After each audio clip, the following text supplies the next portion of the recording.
Je suis le chef du laboratoire de l'hôpital du CHU du Point G. J'enseigne la bactériologie, virologie à la faculté de médecine, de pharmacie et de d'odontostomatologie.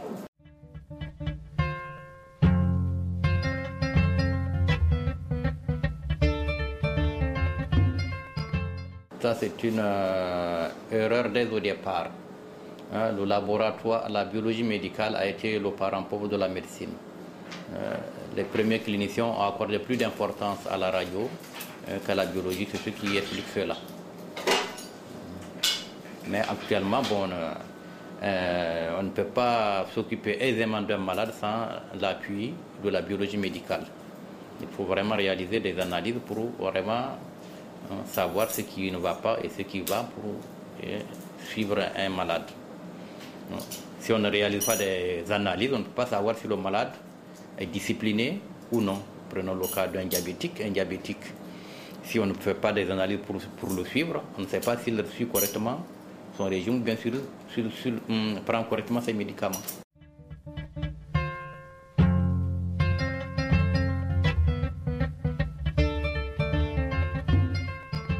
L'analyse biomédicale, ça permet de porter un diagnostic. Un malade peut se présenter à soi. Tous les signes ne sont pas là. Et quand on réalise des examens, on peut savoir que le malade, par exemple un diabète, on peut avoir les cas, il y a beaucoup de diabète qu'on a dépisté au cours d'un bilan préopératoire. On ne savait pas que le malade est diabétique, mais quand on réalise la glycémie, on trouve que le malade est diabétique. Et avant de l'opérer, il faut équilibrer son diabète, sinon il y aura des problèmes. Donc il est toujours important de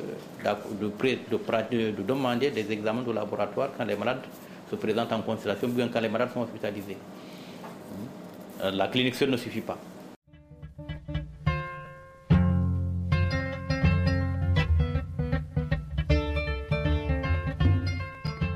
À l'endroit des patients, il faut que les patients acceptent de réaliser les examens de laboratoire. On sait que les examens coûtent horriblement cher, mais il faut quand même qu'ils acceptent de faire aussi les examens de laboratoire. Je sais qu'il y a un problème économique, parce que vraiment, il y a des malades qui n'ont pas les moyens de faire des examens de laboratoire. Mais il faut qu'ils sachent que c'est dans l'intérêt, dans leur propre intérêt, qu'on demande les examens de laboratoire.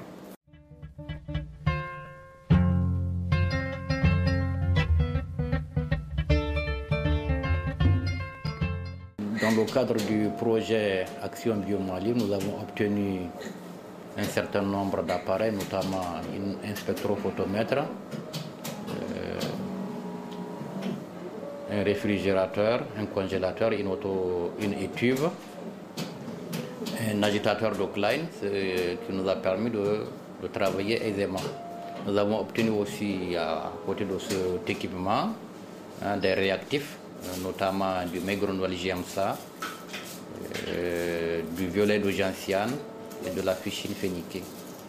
Ce qui nous permet de faire la coloration d'ogrammes et de réaliser aussi la coloration de Megronol GMSA en vue d'établir une formule leucocytaire. Nous avons aussi obtenu aussi du consommable, des tubes, des embouts, des pipettes stériles. Une aide est toujours bienvenue.